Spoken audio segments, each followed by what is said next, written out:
Hello everyone. Welcome to the webinar on Booth for Beat the GMAT's Write Like an Expert series. My name is Heidi Granner and I'm excited to be here with you all today and share my experience with my alma mater and, very biasedly speaking, my favorite school.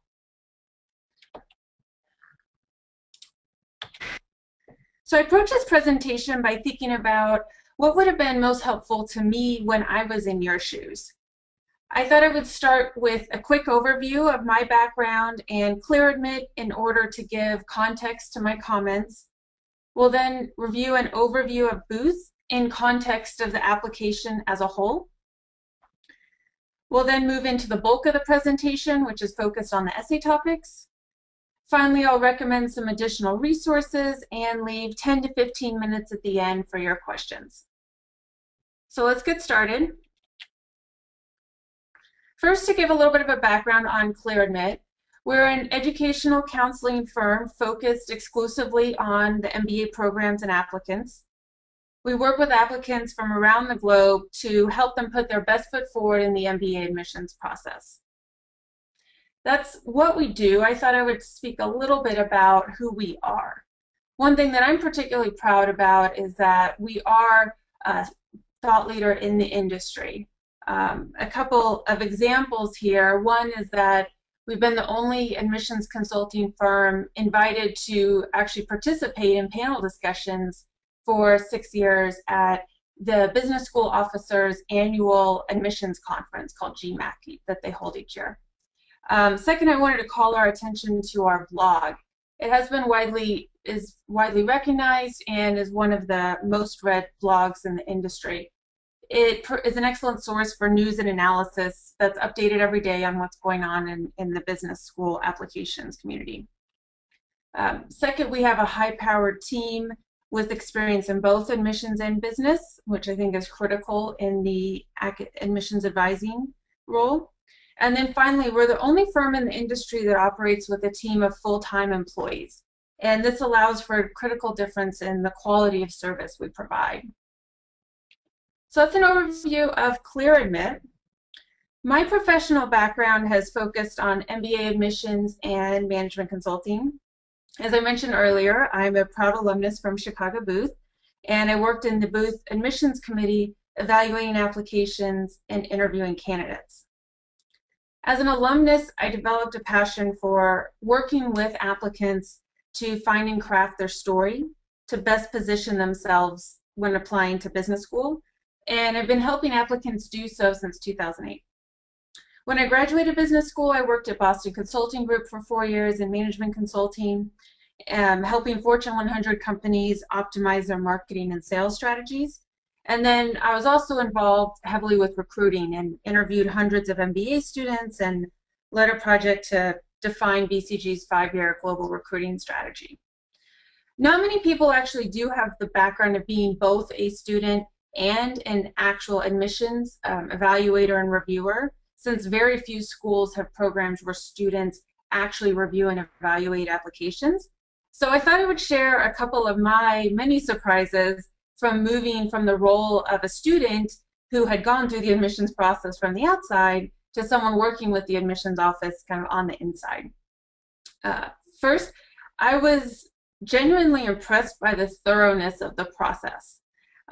Applications received a minimum of 3 full reads, and many received up to 6. So that means that a different person for each read is reviewing the entire application. Every single piece of materials that you submit, potentially also emails that you've sent to the admissions officers, or any observations from having met you in an event. You know, this point is important because it means also that in your application, any typos or inconsistencies are very likely to be picked up in the process. They are thoroughly evaluated. Second, I was really amazed by how personal the admissions decision ultimately became. There are so many qualified applicants each year. In fact, admissions directors often say that in any given year, 70 to 80% of the applicant pool is qualified to attend. So acceptances result from admissions officers who really fight and stand up and fight for specific candidates that they believe in. And people don't tend to fight for others based on grades and GMAT scores. They fight for others based on values, passions, and the impact that they seek to have. So that's something to keep in mind as you're crafting your overall application strategy. I thought I would start the Booth discussion by reviewing their class profile and key stats relative to peer schools. And for peer schools, I use my perspective on the schools that have the strongest claims to top 5 and top 10 positioning. So there's 11 schools listed throughout this slide. The first dimension here is average GMAT. As you'll see, Booth is at 720 and at the higher end. The GMAT is obviously a very important dimension to the application process, and your specific score should be carefully considered in your application strategy. The second dimension here is average GPA. With the exception of HBS and Stanford, one interesting thing to note is that the GMAT, average GPA and average GMAT are inversely correlated. So it might give you some insight into a little bit of a perspective on which of the two the school might focus on a little bit more in the process. The third dimension here is class size. Class size is a significant difference across the top business schools, and it's important to consider both in which schools to apply to and your overall application strategy. Traditional benefits of larger class sizes are the much larger alumni network and the ability for much greater specialization in classes, clubs, recruiting, etc.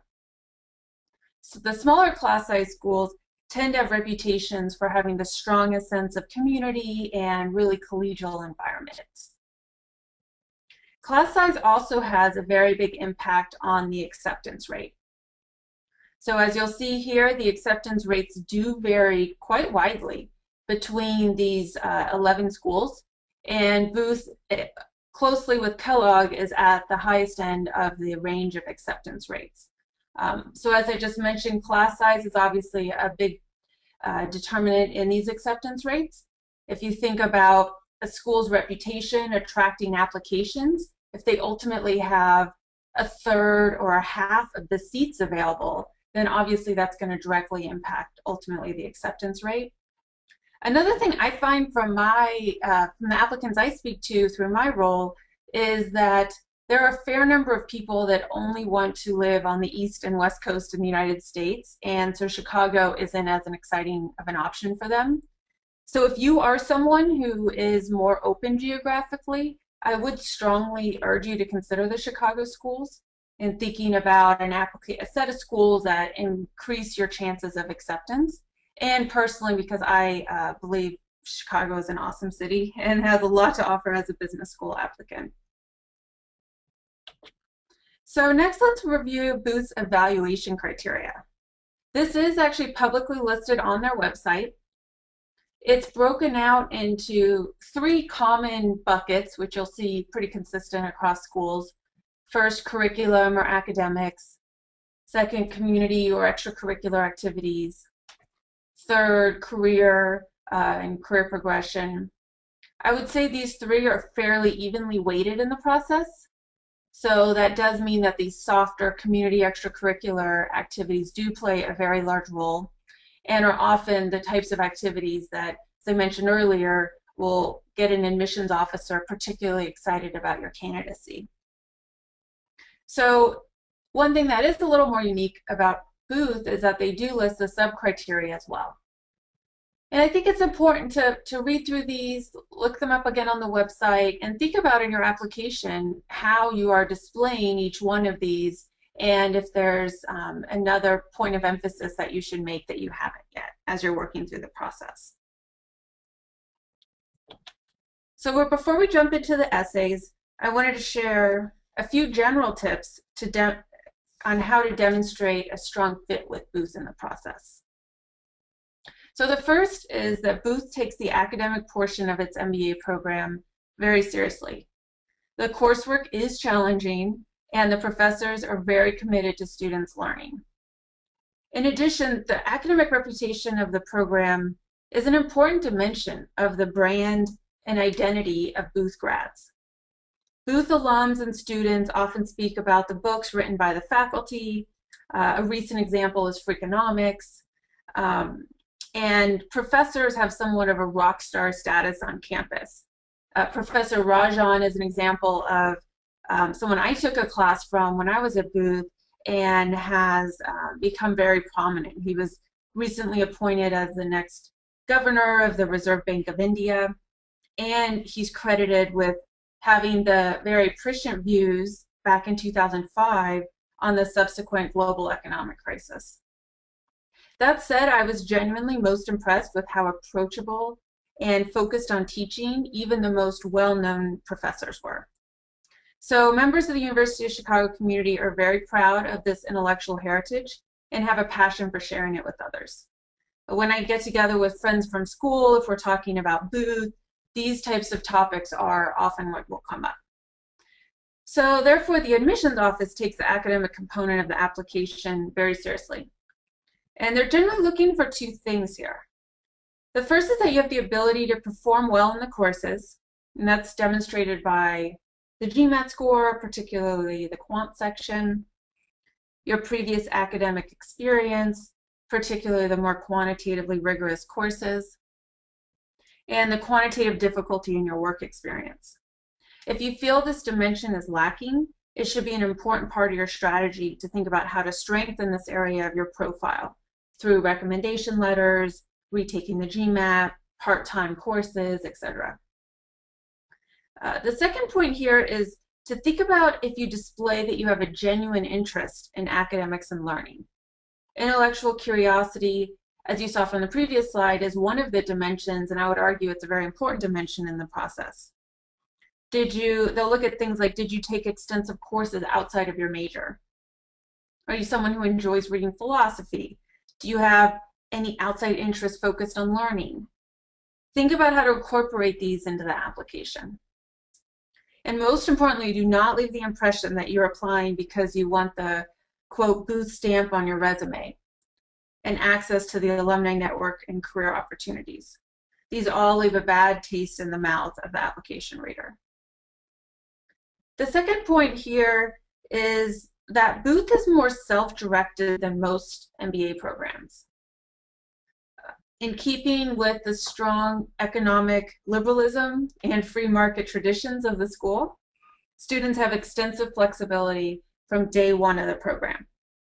So rather than spend a first year in mandatory core classes with a small group of classmates, each student is able to design his or her own curriculum and in many ways define their own Booth experience.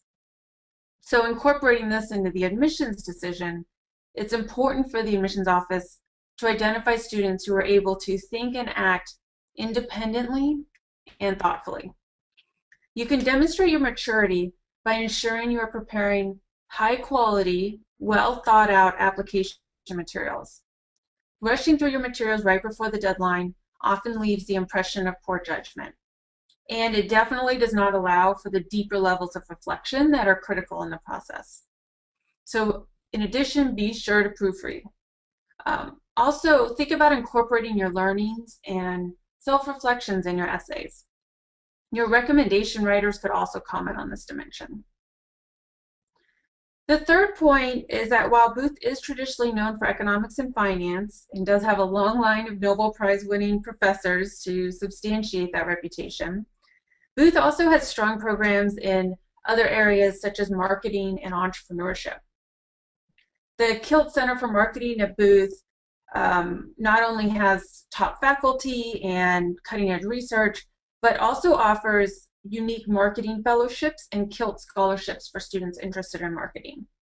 And marketing at Booth was recently ranked 7th among top business schools by U.S. News and World Report. My favorite class was actually in the marketing program. It was called Pricing Strategies, and it really laid the foundation for how I approached many business decisions through my career. The Polsky Center for Entrepreneurship and Innovation is one of the best known centers on the campus. Mr. Polsky recently doubled his financial commitment to the center. and so it will be expanding even more. From the New Venture Challenge, which is the business plan competition, and entrepreneurship classes, to summer internship funding and workshops, there are many opportunities to explore. So how does this apply to your applications? A couple of suggestions. If you're interested in marketing and entrepreneurship and hadn't strongly considered Booth before, I suggest doing further research on the school to gain a better understanding of what it has to offer in these areas. Even if you are considering a career in finance, it can still be worth mentioning an appealing course or offering in these areas to show your interest outside of finance. And the final tip here is to get to know Booth. This is obviously important for all your applications with the different schools, but I thought I would share some of the less conventional ways to demonstrate your knowledge of Booth specifically beyond just listing courses and clubs. So a few things to consider. First is that there are 2 publications that Booth proudly markets and displays that are worth checking out. The first is called Capital Ideas. It's a quarterly review of research being worked on by Booth faculty members. The second is just called Chicago Booth Magazine, and it's published 3 times a year and highlights alumni and faculty accomplishments. So you can check out both of these on the Booth website. The second is to look at the Booth Research Centers and find something that appeals to you and consider mentioning it in your application. These research centers are where the school devotes significant resources to move the industry further in these areas and build the reputation of the overall school. So the students and alums take great pride in these areas. Another is to identify a leadership opportunity that interests you.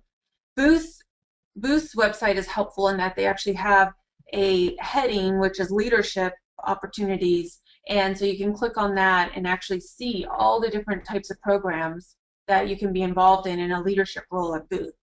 So looking through those and picking something that you're passionate about can be a great thing to include in your application. And then finally, learn about Chicago. Booth is located actually within the city of Chicago versus Kellogg, which is in more of a suburb type of environment. Many students also live downtown Chicago and really enjoy all the city has to offer. So the city itself is an important aspect to the Booth experience and can be a relevant point to include. So now let's move into the actual essay topics, which are listed here. As you'll see, they're the 2 short answers and then Booth's famous 4-slide PowerPoint or 600-word essay. Booth interestingly removed the career goals essay this year. Though the career goals will still be an important part of the evaluation, but rather than in essay form, they will be captured in a short answer section actually within the online application. And then also once you ultimately get to interviews. So the two short answers are new this year. My favorite part of my work is, and I started to think differently when, 250 words maximum each. And then there aren't any changes on the PowerPoint or 600-word essay. I personally love Booth's application because it really provides an opportunity to tell your story. And I think it gives much more of a chance to people who don't have the most elite schools and the most elite firm names on their resume. So now let's dive into each of the essay questions. So starting off with short answer A, my favorite part of my work is with 250 words. This is the only essay explicitly focused on work. One tendency here might be to use this as a format to highlight your biggest accomplishment at work. But I believe this would be a mistake. Not only would it be seen negatively since you didn't explicitly answer the question that they asked, which is something admissions officers tell us at ClearAdmit very frequently that they get frustrated by, people not actually explicitly answering the questions. But I think it would also be a missed opportunity to highlight some of the softer dimensions that the school is seeking in your application and with this question. So instead, it is critical that a specific trait resonates with the reader. So be sure to focus on just one aspect of your work rather than listing many different items. Specific dimensions to consider highlighting here would be collaboration and intellectual curiosity. Here I outline some suggestions on how to approach. So I recommend approaching the essay first by doing some brainstorming, honestly reflecting on what aspects of your current role you do enjoy the most and why. And I listed here a few questions that might help prompt some ideas. So what aspects of your job make you the most energized? What are you excited to do when you wake up in the morning? What do you tell your friends and family when they ask you about your job and what you like about it? To then narrow down the list, I suggest thinking about which of these responsibilities can be explained succinctly, which demonstrate important traits about you that are not evident elsewhere in the application, and if there are any that illustrate a professional skill you want to highlight. And finally, ask yourself if the reader learns more about you and who you are as a person through your answer. So let's look at a couple examples of what I think are a couple weaker topics and then a couple stronger topics. So the first one, excelling in my office. This is, there's a couple things with this one. One is that it is too vague, and it really could be said about anybody. So that's something that would be a trait that anybody would appreciate and find enjoyable about their work, and really doesn't say anything about the applicant themselves. The second, the time I presented in front of the CEO and he approved my recommendation. This would fall under more of the veiled accomplishment and not reflecting on some of the deeper passions. So there's a couple examples here of what would be stronger topics. So leading brainstorming sessions with teammates to refine my firm's marketing strategy. This adds a great deal of more detail, and it also shows some dimension. So it shows that this is someone who is creative. They enjoy working with others, and marketing is an area of their focus. And so you can see the difference in richness between the different examples. And then working on site at my 2 portfolio companies to assess and improve their operations firsthand. This piece would show someone who does actively enjoy being involved in the operations of the business and more of the hands-on work. And again, also hits on the enjoying working with others piece of it, since this is something they would do with others versus in isolation. So let's move to short answer B. I started to think differently when. You have a lot of flexibility in this essay. So experiences from the professional, academic, extracurricular, and personal realm can all be mined in order to show a wider picture of your work history or personal background. That said, it's also important to not go too personal and reflect on things that wouldn't be appropriate in a business school application essay. This essay provides an excellent opportunity to think about highlighting self-awareness, willingness to learn from others, intellectual curiosity, and flexibility. And the final point here is don't make it too much about the actual knowledge gained. And I'll give a couple examples to illustrate how this can go awry. So thinking about how to approach it, I suggest asking yourself a couple key questions that will go pretty deep. So what are some of your core beliefs and passions? What have been some of your biggest influences in your life? These can be helpful topics to first reflect on, and then it is very helpful to actually talk about these with somebody. Have someone else ask you probing questions, because often people's first responses are more surface level, and you really do need to go down to some of the root drivers and causes, and so a lot of that is best revealed through discussion with others. Once you actually start writing, the most successful responses will both outline the specific change as well as clearly convey the ways in which your pre-existing ideas or decision-making processes were altered or expanded for the better. In other words, what did you think before? What did you think after? And how were your later actions impacted? So for here, on this one, let's look also at a couple examples. So this illustrates the not just explaining the knowledge that you've gained. So the first one, I moved into a new group at work and learned how critical of a role macroeconomics plays in the healthcare industry. So this would be, in theory, something that anybody would learn having moved into this new group and learning about healthcare. And it's somewhat revealing maybe about the healthcare industry, but doesn't reveal much about the applicant. And then the second one, my supervisor ignored my analyses, although they were right, not only reflects immaturity, but also doesn't reveal any positive traits. And again, thinking about what dimensions are you displaying with this response.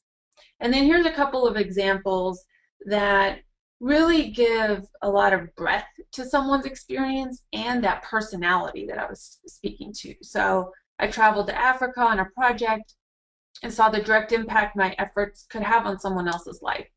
This would be an excellent one to think about for someone who's had extensive involvement in community service or has a career goals that are focused on having an impact similar to what would be displayed here. And the second, I volunteered to lead an internal training program where I discovered my love of mentorship. So again, this brings forth a passion. There's even the word love in the sentence that, you know, devotes more interest. And it really brings to life what would be otherwise just a bullet point on someone's resume. So now let's move into the presentation or essay. So the last essay prompt is Booth's famous 4-slide PowerPoint. Booth instituted this essay beginning with the 2007-2008 application season. And just recently, the last couple of years, they've allowed a 600-word essay format to respond as well. So one thing I receive a lot of questions on is the first decision, which is, should I think about doing a PowerPoint or an essay? I personally strongly recommend going the PowerPoint route if you are comfortable using PowerPoint and have access to personal pictures to use. Booth required the PowerPoint only for 4 straight years and only recently provided an option of the essay instead. I interpret this as indicating that they do have a strong preference for the PowerPoint format, but opened up the essay as an option in order to not discourage applicants who were highly uncomfortable with a PowerPoint. And in addition, PowerPoint is such a rich medium.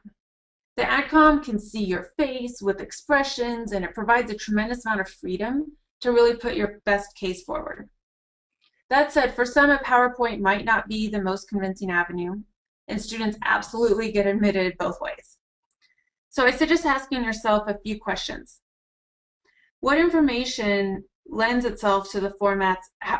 What information, new and important information, do you want to share with the AdCom in order to introduce them to yourself, and what's not revealed other places in your application?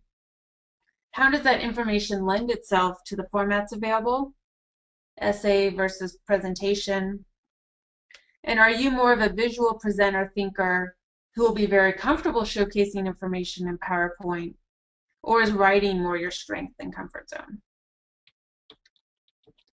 So let's turn now to the content. So what content to include here? In considering what you'd like to focus on, I suggest paying special attention to the AdCom's directive to broaden its perspective. So steer clear of information that they can gather from other parts of your application. In other words, you definitely don't want this essay to be another version of your resume. I suggest thinking about what experiences have defined who you are today, what you are passionate about, and what you hope to do in your career and at Booth. One idea is to flip through your personal photos, going back to childhood, and really it might brainstorm, it might bring to your mind some experiences that you wouldn't have thought about in a long time. From this brainstorming session, a few themes should hopefully emerge. And again, this is an area as well where it can be very helpful to discuss with somebody else. Another point here is to hit on multiple themes. Don't let the presentation be too one note. You don't really want it to say one thing spread over four essays. It's much richer if you can bring in different aspects from your background. Another point here is that contentious or controversial topics such as drinking, personal politics, suicide, religion, there can be rare cases where it can make for a really rich content, but in most cases, these should be avoided. And just remember that they are looking for something more engaging and personal. So be sure to make it that way. So let's talk about how to present and format the PowerPoint or essay. In terms of organization, ask yourself whether there are separate topics to which you'd like to devote a slide each or essay section, or would you prefer to use the frames of a presentation, paragraphs of an essay to create a sense of progression through a current activity, past experience, day in the life, etc. You can do one theme across all 4 slides, which works really well, or split it up into 4 themes with some unifying feature, even as simple as format and titles across all 4 slides. Examples would be 4 topics, such as community involvement, athletics, leadership, and diversity in one applicant's case. Or another applicant could go a more chronological route and have their upbringing, college, professional experience, and adult hobbies and interests as another option. Some formatting tips to consider if you do go the PowerPoint route. You generally want to fill about 2/3 of the page with images and 1/3 with text. So the main takeaway being more image heavy than text heavy. And this is something to think about as a general rule when given the opportunity to provide visuals in your application. So the Booth PowerPoint, NYU has a creative essay as well. It really is advantageous to personalize these and take advantage of them as an opportunity to put a face to the name. Many applicants make slides that are far too dry. Just bullet points going over most of the same stuff they've already covered in their other essays or data forms. Adding photographs of the applicant actively engaged in the activities they purportedly love is a great asset to your application. And one more tip here is to not just include a lot of photos of your travels. Traveling is extremely common interest among MBA applicants, and it doesn't really help the admissions officer get to know you. It can be part of what you include, but it needs to be a small part of it. Be sure to follow, another couple points, typically 3 to 4 images per slide usually works well. You can also feel free to be creative, have fun with this, include humor if that's something that comes naturally to you. Those all can be very effective. Be sure to follow Booth's technical requirements, so don't embed links and videos. So here's a couple of examples I wanted to illustrate to show some PowerPoint themes here. So one thing to note is that these aren't actual PowerPoint submissions. I just built these slides as a tool to talk about some of the common mistakes and best practices. So let's look at this slide that I think I put together some of the common mistakes I see people make. So the first is the title. So the title just says hobbies and doesn't really provide any information about the candidate. It likely doesn't tie into the other titles with the other slides and doesn't really add anything. The second is the text boxes. They're at a font size and overall space where they're not going to be able to provide much detail and use that information to tie into the overall theme. And then it's also just difficult to connect what they're talking about because the text is all together and then the pictures are separate. So you don't know which is referring to which. And also the text boxes are in different fonts. That's something I see a lot too. Try to be consistent with your fonts throughout the essay to give that consistency. The booth description here is extremely vague. It doesn't say anything about the applicant and doesn't really have any details. The picture on the bottom left has horrible lighting. This is something that comes through a lot, and just think about with each of the pictures whether it's going to be clear and easy to follow and interpret by the reader. The picture on the bottom right is just a stock baseball photo. Ideally, the picture should include you. This is not always possible, of course, and sometimes you might want to use a logo or some other image, but as much as possible, try to include yourself. And then the picture on the top right has so many people in it that the applicant is lost and doesn't stand out. So now let's look at a slide that has some examples that are more best practices. So the title is longer, and it would be something that describes values and that are driving interest and impact, and likely would tie with the other slides. The pictures are much more clear, they're much more action-oriented, and they all, in theory, show this imaginary applicant very clearly. The text is immediately next to the picture, so it's very easy to connect the descriptions with which picture is being referred to.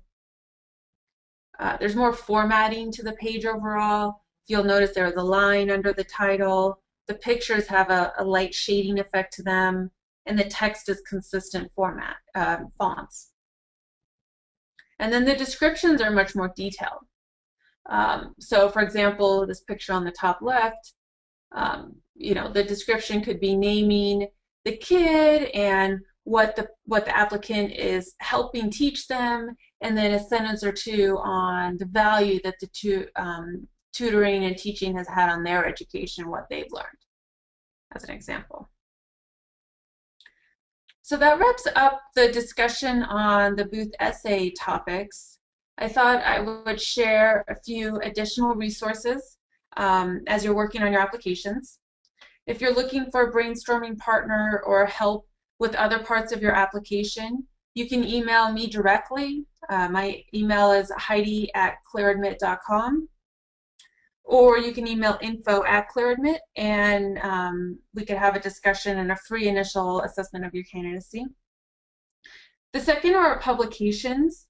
I would say that they're very high quality, and we update them every single year. We have the most extensive set of publications in the industry, and clients regularly tell me how valuable they found them in the process.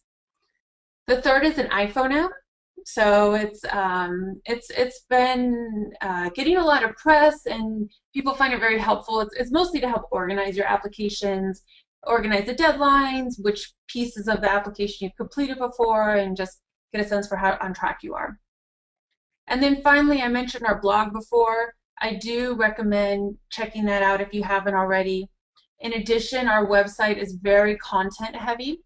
We have detailed profiles of each of the top schools. We have interviews with admissions directors, and we have a lot of other stats on each of the programs, so you can have kind of a one-stop shop for each of the schools. So now I'm happy to spend 10 to 15 minutes answering questions that you have if you've submitted any from the chat session.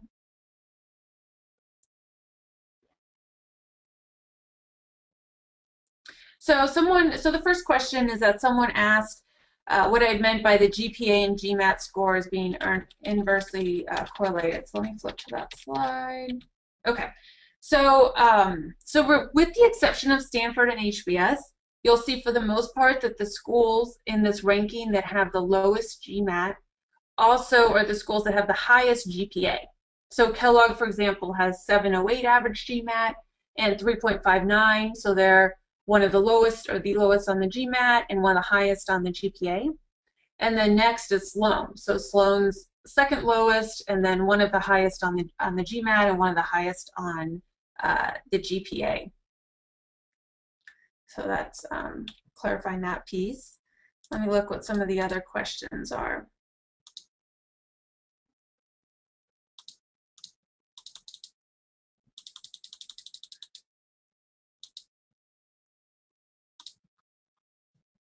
So the next one is for short answer B. Should we focus on one specific event, or can we talk about more than one? Generally, I recommend just talking on one feature for both of the short answers. So short answer being I started to think differently one. The reason being is it allows for a much richer discussion, and Booth really provides plenty of opportunity in the PowerPoint to hit on many different themes. So here I do recommend focusing on one specific experience or influence and then elaborate on it. And then talk about also how that impacted you going forward. So in that discussion, in those 250 words, you should give some insight into how you used to think before, what the influence was, and then how you thought after, and how that impacted your future decisions. So there ends up being a lot to talk about within that 250 words, and I do recommend just focusing on one in order to get to those richer reflections. Let me look through the other questions.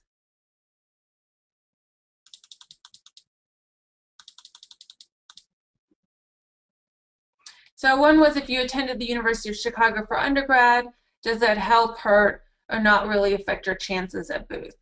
I would say it borderlines from not really to help your application. I think, one, you should have a much better understanding of the culture and the environment and really be able to speak richly to why the school is the best fit for you. And I think in a lot more detail. And so I think to that extent it should help your chances. And then if, ideally also you've had experiences outside of Chicago, so you can reflect on kind of a broader set of experiences geographically as well.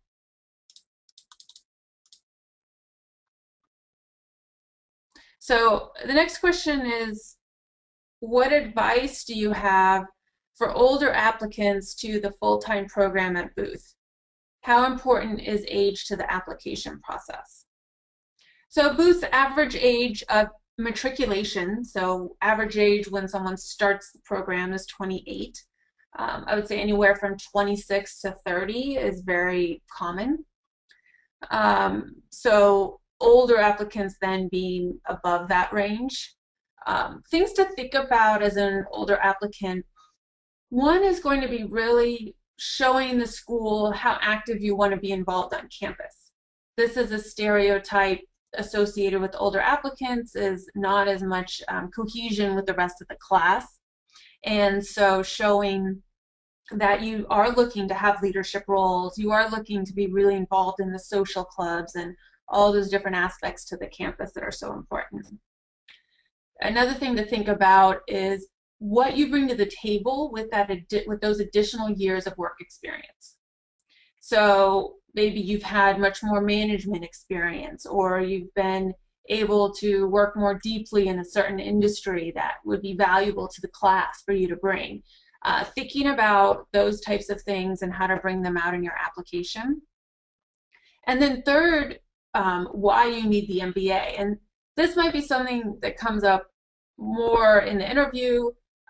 It might also be reflected in your career goals, but why it's still important for you to obtain a full-time MBA in order to advance your career. So then the next question was, are circumstances different for a part-time evening MBA or for an executive MBA? So Booth does have very highly ranked part-time programs and executive MBA programs. Both, the average age tends to be a little higher in the evening program, and again, it's mostly people who are in the close geography of the school, so working full-time, taking classes in the evening. And then there's the executive MBA program, which has a very global nature to it and is usually people further along, more director, VP level positions would be applicable for the executive MBA. So the application process is different for those programs. There's a different set of people working in the admissions area for those programs. There would definitely be some commonalities, but I would say a lot of the criteria will be geared more towards the criteria important for those programs. For example, for the executive MBA program, compensation is something, and support from your organization or your company are things that have a very heavy role in the in the executive MBA criteria and decision process, but less of a role in the full-time admissions process.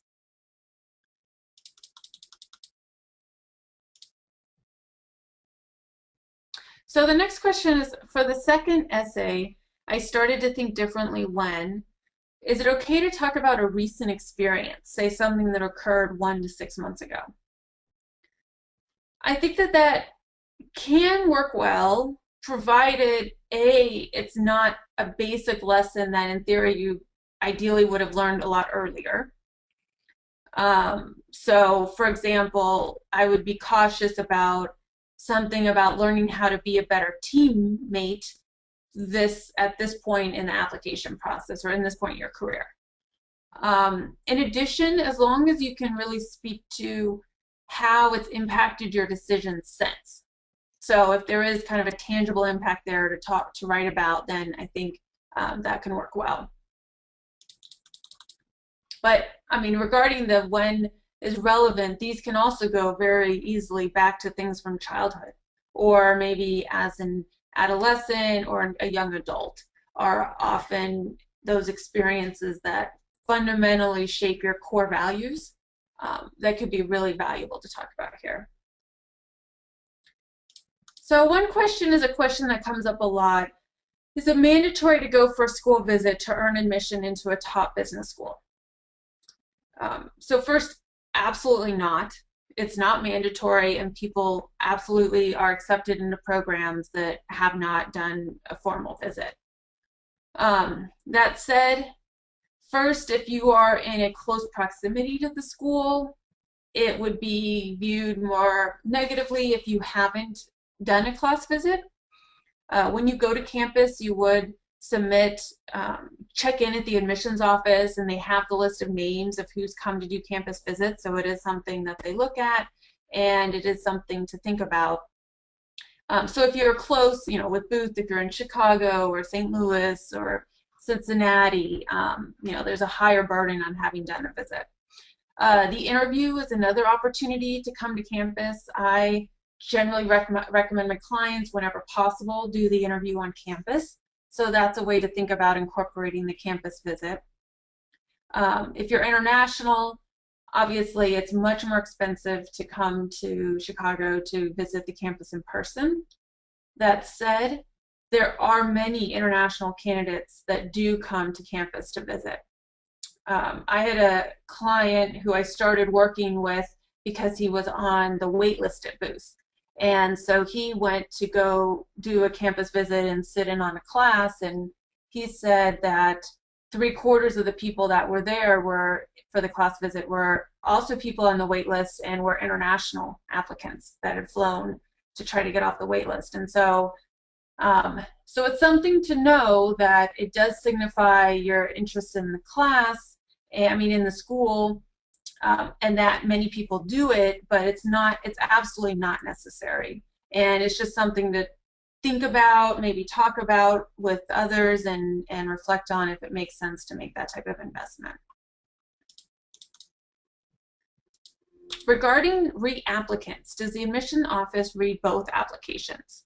Yes. They will spend usually the most time on your first application or your most recent application. They'll review it in detail and then usually flip through your original application. But when those files are passed to the reader, those files do contain both full applications. So it's important in that sense to think about not saying anything that's highly contradictory, but to be sure that you're demonstrating greater maturity, greater self-awareness, progression in your career. Those types of dimensions should come through as a big difference between the two applications. And I definitely don't discourage reapplicants. Reapplicants can be very successful in the process and often even do better because they have gained that additional year and have that experience of having gone through it before. Can you provide any advice for younger applicants? So this seems to be a question coming up more frequently that I see and that I speak with. People reach out to ClearAdmit now much more frequently when they're in college or graduating from college or 1 year out and wanting to start talking about how to best position themselves down the road or potentially even start applying. So for younger applicants, there's quite a few things that you can do to best position yourself. One is to have refined and focused career goals. So it's a way to demonstrate your maturity and to demonstrate why you need the MBA now. And so thinking about and really giving details around what you seek to do and the impact you seek to have and why the MBA is critical now. In addition, thinking about maturity, I mentioned that already as an important dimension that Booth focuses on in the application process. So in your application, it's even more important to be sure to reflect maturity and self-awareness. The recommendation writers are an excellent avenue to think about and talk about with them what are going to be some of the hurdles in your application because you're a younger applicant and how can they help mitigate those concerns. And then also, you know, having even kind of more stellar academics and career progression, those types of being sure that those elements are coming through very strongly to show to the admissions officer that you will be successful in the program.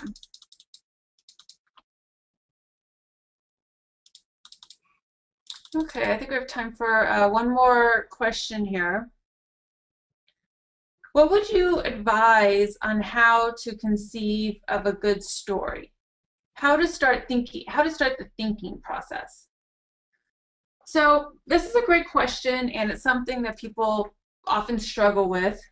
Obviously, we're all people who most likely haven't written stories very extensively in our lives and are very busy in our day-to-day work and kind of tied up in spreadsheets and numbers. And so how do you best have kind of get outside of that and go into a more self-reflective place? One could be reading articles. There's a couple articles I share with my clients that I find to be really helpful in kind of stepping outside of that day-to-day. One is a Harvard Business Review article, and it was a book that's titled, I might have the title a little bit off, I don't have it at my fingertips, but How Will You Value Your Life, I believe, and it was written by a professor at Harvard HBS, and I think could be an excellent tool for self-reflection.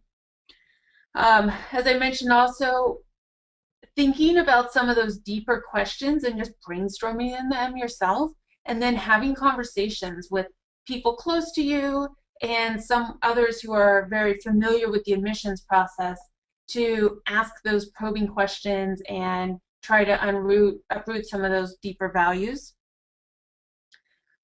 Then when you're actually starting to write and have narrowed down on the topic and need to start writing, thinking about the structure of a story.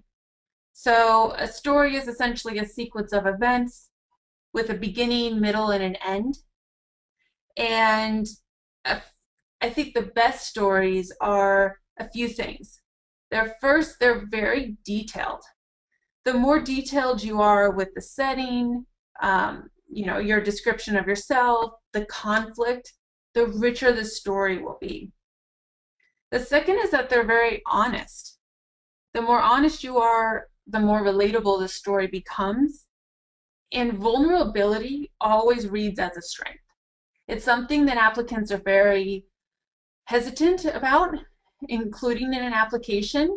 But in terms of storytelling and in getting somebody on your side and excited about your background, it's an excellent way to be both honest and to show what you then overcame.